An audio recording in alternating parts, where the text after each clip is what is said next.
Essere.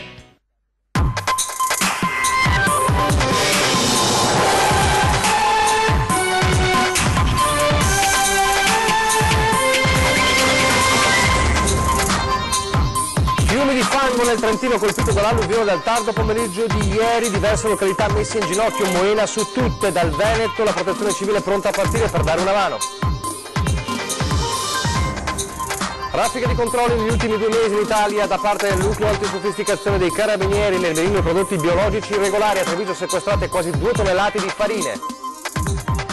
Fiamme all'ultimo piano di un condominio a Vittorio Veneto, famiglie evacuate dal palazzo, squadre dei vigili del fuoco in azione per spegnere il rogo. Industriali, artigiani, commercio e albergatori, la dichiarazione di guerra del mondo dell'economia veneta al decreto dignità del governo, un provvedimento punitivo, lo definiscono le categorie.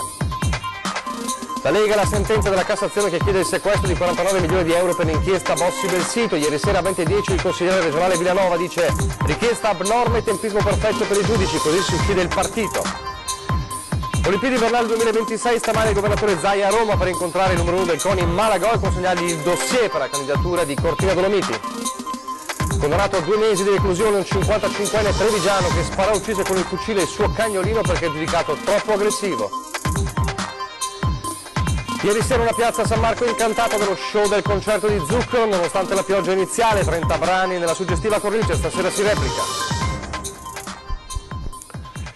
Telespettatori di Antenna 3, buongiorno e ben trovati. La prima edizione dei nostri telegiornali e in primo piano quanto accade davvero vicino a noi, quanto è accaduto dal pomeriggio di ieri, dal tardo pomeriggio di ieri, con i nubifragi che hanno colpito il Trentino Alto Adige e l'alluvione che ne è scaturita con frane, esondazioni che hanno colpito diverse località, tra tutte Moena. Ci sono anche delle persone sfollate e subito, proprio nelle prime ore del disastro, la Protezione Civile regionale ha mandato un messaggio ai colleghi e alla popolazione del Trentino colpita di aiuto nel caso di necessità, pronti a partire.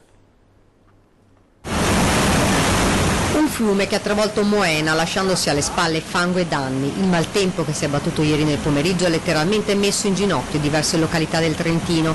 In un attimo il cielo nero e poi la bomba d'acqua. Immagini come queste fanno capire la portata dell'alluvione. La zona maggiormente colpita è quella di Moena, una cinquantina di persone ieri sera sono state fatte evacuare nelle zone tra Moena e San Pellegrino. Questa mattina potrebbero far rientro nelle proprie abitazioni, un evento non prevedibile ha sottolineato la provincia di Trento. L'acqua ha iniziato a invadere la cittadina turistica nel tardo pomeriggio poco prima delle 18, un vero e proprio torrente di fango alimentato anche dall'esondazione del torrente Costalunga. In poco più di 3 ore sono caduti la bellezza di 130 mm di pioggia, una violenta ondata di maltempo caratterizzata anche dal forte vento che in Alto Adige ha superato i 70 km/h. Immediatamente la zona è stata raggiunta dai mezzi di soccorso. La Protezione Civile Trentina ha allestito anche un centro di accoglienza presso il campo sportivo di Moena per garantire un eventuale riparo per la notte. Gli sfollati sono stati comunque ospitati nella scuola materna. Sono stati davvero momenti di paura per residenti e turisti. Oggi è il giorno della conta dei danni, mentre alcuni rifugi sono rimasti per il momento isolati. Fra l'altro sono state interrotte numerose arterie stradali soprattutto in Val di Fassa, causando non pochi problemi. Questa mattina un pallido sole, ma tra oggi, domani e dopodomani su tutto il Trentino è prevista instabilità e nuove piogge. L'assessore regionale alla protezione civile Giampaolo Bottaccina ha fatto sapere che dal Veneto, se ce ne fosse bisogno, sono tutti pronti a partire per dare una mano. Impressionanti le immagini dell'alluvione che stanno girando in tutti i siti web. Adesso parliamo di una raffica di controlli tra marzo e maggio da parte del nucleo antisofisticazioni dei carabinieri in tutta Italia. Nel mirino il cibo biologico irregolare, oltre 100 tonnellate sequestrate in tutta Italia per alimenti non idonei alla commercializzazione, nella etichettatura, ma anche per la tracciabilità e per ragioni igieniche e di scadenza. 186, come dicevamo, i controlli fra marzo e maggio in tutta Italia e tra gli interventi più rilevanti e importanti quello del NAS di Treviso, che ha sequestrato 1950 kg, quasi 2 tonnellate di materie prime, soprattutto farine biologiche di varie tipologie, tutte scadute. Ancora nella Marca, con l'incendio divampato poco dopo le 6 a Vittorio Veneto, al quinto piano di un condominio, che ha costretto i vigili del fuoco intervenuti sul posto a far evacuare tutto lo stabile. Le fiamme e il fumo poco dopo il sorgere del sole e un intero condominio nel panico. Vittorio Veneto, largo Cavallotti, poco dopo le 6, le squadre dei Vigili del Fuoco da Treviso, Vittorio e Conegliano intervengono per il rogo scoppiato al quinto piano dello stabile. È necessario evacuare tutto l'edificio per scongiurare il peggio. Inquilini in strada assieme ai residenti della via, mentre i pompieri in 15 cercano di arginare l'incendio. E una volta spento restano sul posto per individuare le cause che hanno originato le fiamme. Una mattinata di spavento, fortunatamente senza conseguenze per le persone, anche se un'ambulanza del SUEM è giunta sul posto per ogni evenienza. Inquilini e famiglie ora in attesa di capire se e come ritornare nei loro appartamenti. Disagi dunque per questi inquilini, disagi invece di tutt'altra natura per gli automobilisti che questa mattina si trovavano nella zona dell'Auditorium di San Giuliano, lo scontro tra un'auto e un pullman e anche il tram che si blocca e quindi situazione ancora una volta di caos per il traffico. Ci racconta quanto accaduto da Mestre Ilaria Marchiori. Ilaria. Buongiorno da Mestre, ennesimo incidente questa mattina ai piedi del cavalcavia di San Giuliano che ha rischiato di mandare il traffico in tilt. Si sono create infatti delle lunghe code con conseguenti rallentamenti. Questo perché un pullman si è scontrato con un'auto sopra i binari del tram accanto al Parco San Giuliano. I due mezzi stavano percorrendo la strada nella stessa direzione verso Mestre da Venezia e subito la viabilità si è bloccata. In particolare il tram non ha più potuto circolare e quindi ACTV ha messo sulla strada gli autobus sostitutivi. Sul posto sono giunti anche gli agenti della Polizia Municipale che sono riusciti a liberare parte della corsia per permettere a tutti i veicoli di poter transitare. Solamente che a metà mattinata i rilievi e le operazioni per liberare la strada erano ancora in corso con conseguenti rallentamenti e ovviamente anche tutte le ricadute sul traffico con ritardi sui mezzi pubblici in partenza da Venezia. In tarda mattinata poi si è liberato tutto e la situazione è tornata alla normalità. Da Mestre è tutto, restituisco la linea allo studio. Grazie a Ilaria Marchiori. La pagina economica adesso, perché continua la guerra delle categorie economiche, non solo venete ma anche venete contro il decreto dignità del governo. Abbiamo raccontato ieri delle parole durissime del presidente di Confindustria Veneto, Matteo Zoppas, che ha parlato di un provvedimento punitivo che provocherà in realtà nuova disoccupazione invece che aiutare il lavoro, imprese che verranno falcidiate dall'aumento del costo dei contratti a termine con l'irrigidimento delle regole, riaccendendo anche la spirale dei contenziosi. Ma è da giorni. Abbiamo raccontato che le categorie economiche si trovano in stato di guerra, contro il decreto del governo, anche Confcommercio, Asconfcommercio e anche gli albergatori. A Venezia la situazione, dicono, è molto grave se questo diventerà poi una realtà. Sentiamoli. Parlano a una sola voce le imprese del turismo, convinte che il decreto di dignità approvato dal Consiglio dei Ministri porterà a una vera e propria catastrofe per il settore. Nel mezzo delle categorie le nuove norme che rendono più onerosi per le aziende i contratti a tempo significa infliggere un colpo mortale, sostiene Claudio Scarpa dell'Ava, a un'economia legata alla stagionalità come quella turistica. Con una ripresa pressoché inesistente, aumentare i costi per le aziende è semplicemente una follia. Per il nostro settore, soprattutto per le spiagge, significa un aumento dei costi aziendali esponenziale ed è veramente, come l'ha definito un giuslavorista, un'apocalisse per il settore delle spiagge. Sulla stessa linea Federturismo, Federalberghi, Confindustria Alberghi e molte altre sigle del settore che hanno firmato una lettera di protesta all'indirizzo del Ministro del Lavoro Luigi Di Maio. I contratti a termine sottoscritti dalle nostre aziende, scrivono, sono l'unico strumento utilizzabile per imprese la cui attività è condizionata da una domanda che per sua natura è soggetta a variazioni difficilmente programmabili. L'ipotesi di vincoli aggiuntivi determinerebbe ripercussioni devastanti anche sul piano occupazionale.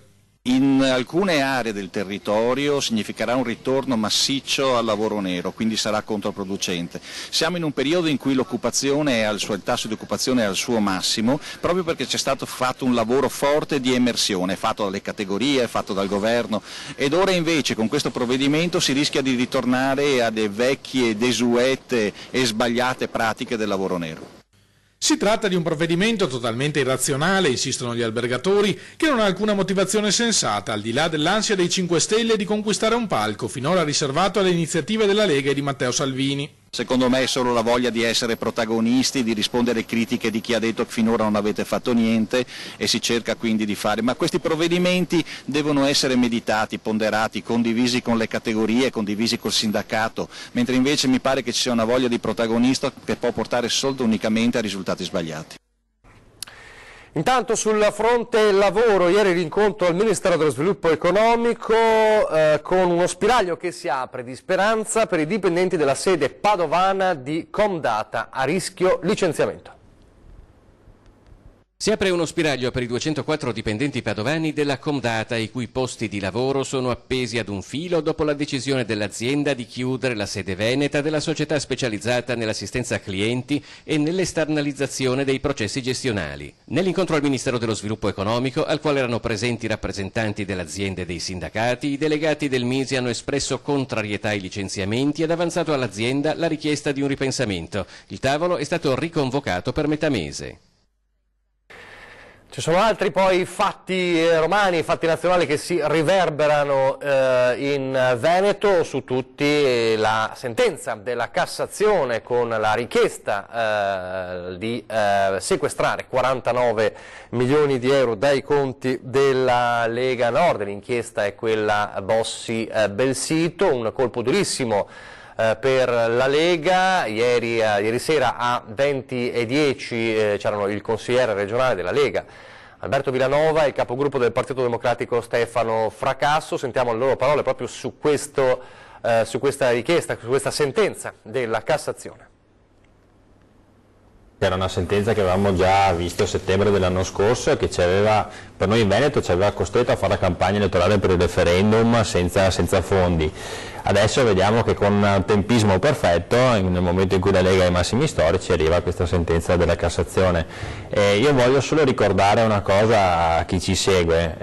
C'è stata una distrazione di fondi per quello che riguarda il patrimonio della Lega di circa 400.000 euro, più o meno, e la sentenza parla di una requisizione per 49 milioni, quindi ci sono due livelli tra quello che è stato sottratto alla Lega come partito e quindi anche ai militanti della Lega Nord e quello che effettivamente viene chiesto appunto alla Procura di andare a sequestrare al nostro movimento. Stiamo parlando di 49 milioni, quindi vuol dire effettivamente, se dovesse essere portato a termine, vuol dire far chiudere il partito, vuol dire far chiudere il movimento. Questa è una vicenda che viene dalla gestione del precedente Bossi Belsito dei soldi del partito. Peraltro anche altri partiti hanno avuto le loro malefatte. È evidentemente un sequestro di proporzioni enormi in termini finanziari.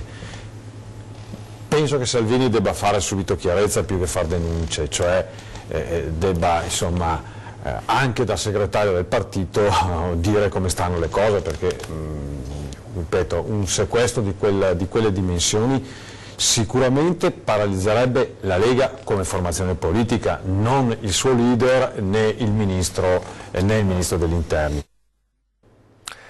Intanto oggi stamane a Roma, il governatore del Veneto Luca Zaia alle 10 si è incontrato con il sottosegretario alla Presidenza del Consiglio Giancarlo Giorgetti e fra pochi minuti incontrerà al Foro Italico, sede del CONI, il presidente del CONI Giovanni Malagò. Il tema è quello delle Olimpiadi invernali 2026 con il Veneto che ovviamente sostiene la candidatura Cortina-Dolomiti. Come sappiamo ci sono le due avversarie per questa candidatura, cioè Torino e Milano, e proprio oggi Malagò incontra i 3 rappresentanti delle tre sfidanti e Zaia consegnerà personalmente il dossier della candidatura Cortina-Dolomiti UNESCO, che ieri peraltro era stato formalizzato per via informatica al CONI, perché ieri era il giorno ultimo di presentazione ufficiale del dossier. Un dossier con tutti i numeri, tutte le cifre, il master plan della candidatura che appunto è arrivato per primo ieri mattina al CONI. Sentiamo.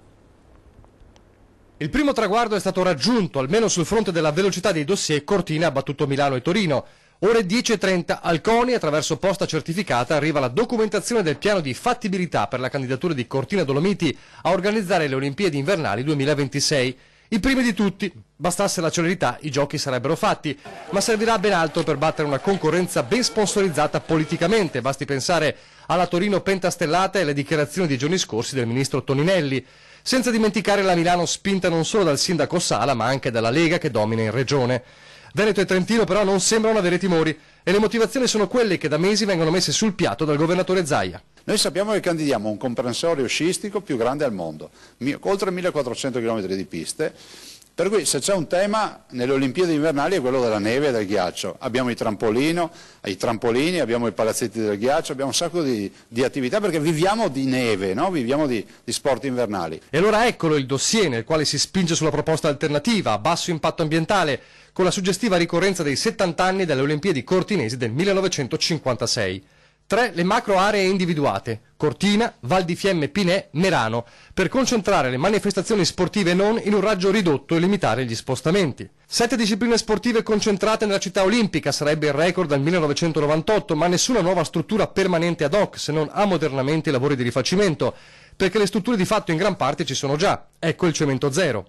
E poi è fondamentale la sostenibilità economica, 380 milioni di investimenti in infrastrutture, un sesto di quanto speso per Torino 2006, e spese operative finanziate dai ricavi privati, contributi CIO, sponsor, merchandising e ticketing. E per non lasciare il deserto dopo i giochi, il concetto di legacy, di eredità per i residenti del comprensorio, con innovazioni che resterebbero permanenti, mobilità sostenibile, banda ultralarga, servizi per i turisti. Questo è il masterplan, ora tocca al CONI. In questi giorni incontrerò tutti i rappresentanti delle 3 città in lizza, spiega il presidente Giovanni Malagò. Noi siamo completamente laici in questa partita, non c'è nessun tipo di tendenza a favore di qualcuno e voi lo verificherete.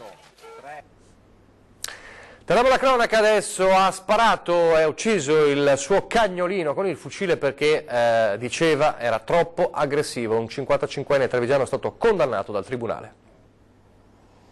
2 colpi ravvicinati che svegliarono l'intero quartiere ad allertare i carabinieri propri residenti di Giovara del Montello.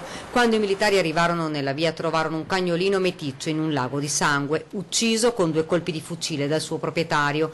Addosso l'uomo 55enne aveva ancora la cintura con i proiettili. I fatti risalgono al 2015. Per lui era scattata la denuncia per maltrattamento di animale e per utilizzo in maniera impropria dell'arma da fuoco in una zona abitata. L'uomo è stato condannato a 2 mesi di reclusione. Il pubblico ministero ne aveva chiesti 6 di mesi.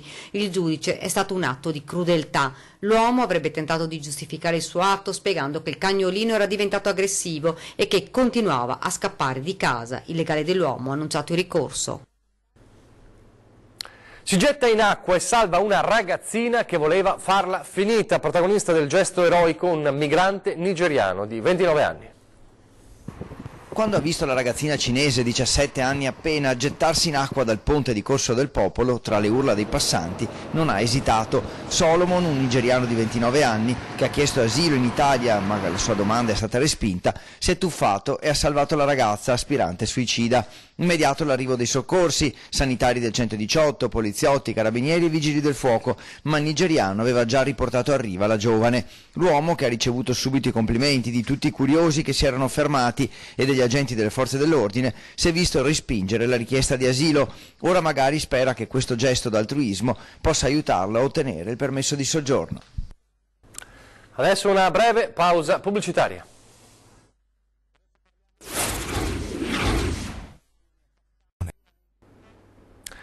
Rieccoci in studio in diretta, la prima edizione dei nostri telegiornali. Allora andiamo a Estrana, dove all'aeroporto della base militare al 51esimo stormo arriveranno a breve nuovi caccia Eurofighter per combattere il terrorismo. L'annuncio ieri durante la cerimonia per il cambio al vertice del 51esimo stormo. La stretta di mano suggella il cambio del vertice al 51esimo stormo dell'aeronautica militare tra il colonnello pilota David Morpurgo e il nuovo comandante, il colonnello pilota Massimiliano Pasqua. Il colonnello Morpurgo, visibilmente commosso, lascia ufficialmente il comando dopo 2 anni di intenso lavoro. Dal punto di vista personale è l'esperienza di comando per eccellenza, non ci sarà forse mai più un'esperienza così importante di comando degli uomini. Molte sono state le attività svolte in questi 2 anni, dalla predisposizione per la costituzione del gruppo al continuo operare nei territori iracheni contro il sedicente Stato islamico. Ricordo tutto il contributo dato alla protezione civile durante il sisma che purtroppo ha colpito il centro Italia, dove le operazioni di ricognizione del 51esimo stormo sono state tempestive.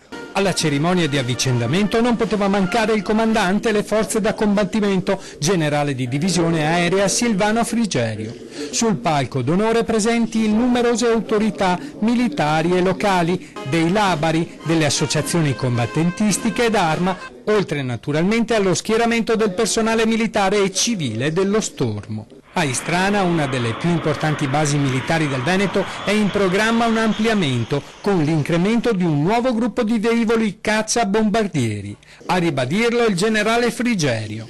Il 51esimo stormo verrà potenziato con l'arrivo dei nuovi caccia Eurofighter con compiti di difesa aerea. Anche per il futuro sarà una base di punta della Forza Armata, in particolare dall'inizio dell'anno qui opera una cellula di velivoli Eurofighter e dentro la fine dell'anno questa cellula diventerà un gruppo operativo della Forza Armata che andrà a incrementare appunto il contributo che l'aeronautica militare dell'intero Paese dà alla difesa aerea nazionale e alla difesa aerea della NATO. Per il colonnello Pasqua il comando del 51esimo stormo ha un significato particolare. Sono davvero molto orgoglioso di essere il comandante del 51, orgoglioso di comandare uno stormo molto importante, così prestigioso per l'aeronautica e, come ho detto, una risorsa non solo per l'aeronautica militare ma anche per il Paese.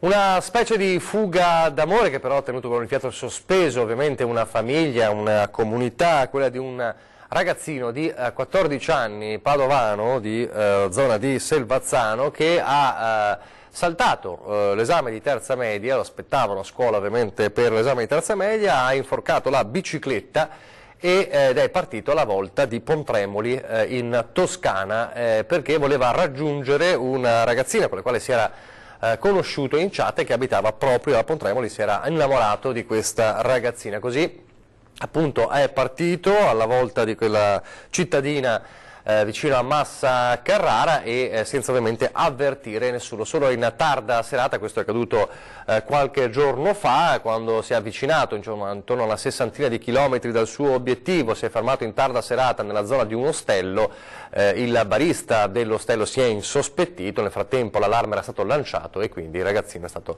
riportato a casa.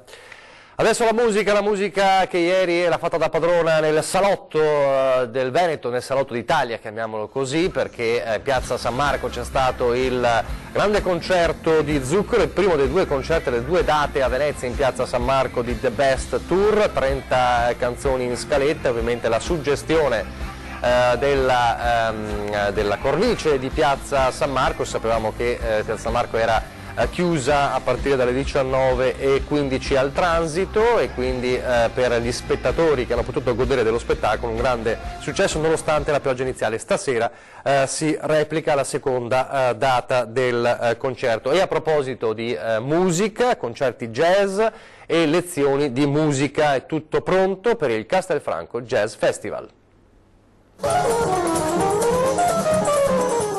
Per 5 giorni e 5 sere la colonna sonora di Castelfranco sarà dominata dal grande jazz. Torna infatti il Castelfranco Jazz Festival al suo 4º anno di vita, ma già grande per qualità e partecipazione.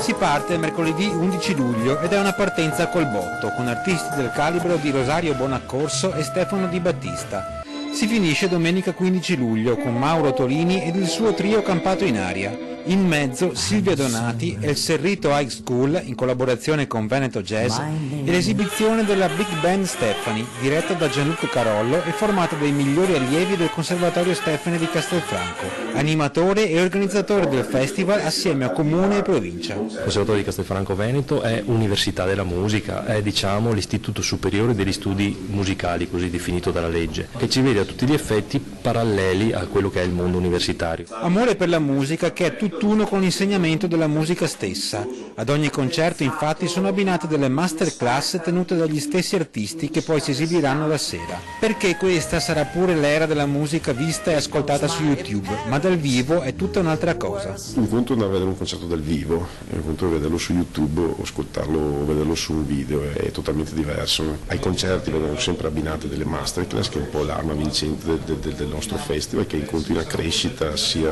come qualità che come scelta di artisti. Ritmi che si diffonderanno non solo dal teatro accademico, ma lungo le strade, nei bar e nelle osterie del centro, per portare a tutti il singolare rincorrersi di musica e canto tipico del jazz. Il canto poi è strettamente collegato con il jazz, e diciamo che i musicisti cercano di imitare i cantanti e i cantanti cercano di imitare gli strumentisti, quindi il canto è fondamentale. Poi abbiamo moltissimi allievi di canto al conservatorio, circa 25 solo di canto.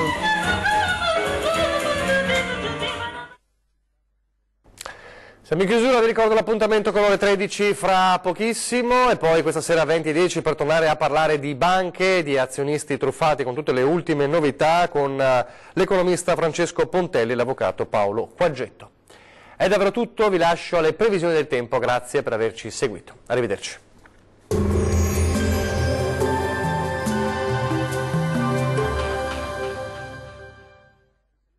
Ben ritrovati al meteo di Antenna 3. Tempo in prevalenza buono, ma con qualche disturbo, specie al pomeriggio. Vediamo il dettaglio. Sul Veneto bel tempo nella prima parte della giornata con ampio soleggiamento un po' su tutti i settori. Dal pomeriggio invece sarà possibile qualche occasionale temporale sul Bellunese e inoltre sui monti del Vicentino. Temperature minime tra 16 e 21 gradi, valori massimi compresi invece tra 27 e 33 gradi. Diamo uno sguardo al Friuli Venezia Giulia. Tanto sole al mattino con cielo sereno o al massimo poco nuvoloso su tutti i settori. Dal pomeriggio peggiorerà con rovesci frequenti, tuttavia qualche spazio soleggiato in più sarà possibile sulle aree costiere. Temperature minime tra 18 e 20 gradi, valori massimi compresi invece tra 28 e 31 gradi circa. Vediamo infine la situazione del Trentino Alto Adige. Ampio soleggiamento nella prima parte della giornata, ma anche in questo caso nelle ore pomeridiane si accenderà l'instabilità, con qualche acquazzone possibile un po' ovunque sulla nostra regione. Temperature minime tra 15 e 17 gradi, valori massimi oscillanti invece tra 30 e 33 gradi. Dal meteo di Antenna 3 per ora è tutto. Arrivederci al prossimo aggiornamento.